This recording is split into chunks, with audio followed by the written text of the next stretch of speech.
શરૂઆત થતાની સાથે જ સુરત મહાનગરપાલિકાનું આરોગ્ય વિભાગ હરકતમાં આવ્યું છે।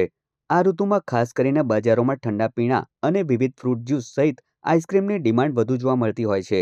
ત્યારે મનપાના આરોગ્ય વિભાગની ટીમે ફૂડ સેફ્ટી ટીમને સાથે રાખી વિવિધ વિસ્તારોમાં કાર્યવાહી હાથ ધરી હતી, જેમાં 13 જેટલા વિવિધ સ્ટોલ પર દરોડા પાડવામાં આવ્યા હતા, જ્યાંથી આઈસ ડીશ, આઈસ ગોલા, ક્રીમ સહિતના 18 જેટલા નમૂનાઓ લેવામાં આવ્યા હતા।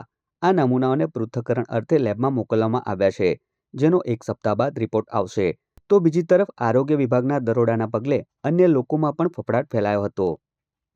ત્યાંથી ક્રીમ, સિરપ, બરફ, આઈસ ડીશના નમૂના લેવામાં આવેલા છે અને પૃથ્થકરણ સારું ફૂડ એનાલિસ્ટ સુરત મહાનગરપાલિકાને મોકલી આપવામાં આવ્યા છે। જો કોઈ સંસ્થાના રિપોર્ટમાં ખામી જણાશે તો તેની સામે ફૂડ સેફ્ટી એક્ટ મુજબ કાયદેસરની કાર્યવાહી કરી ફરિયાદ દાખલ કરવાની કાર્યવાહી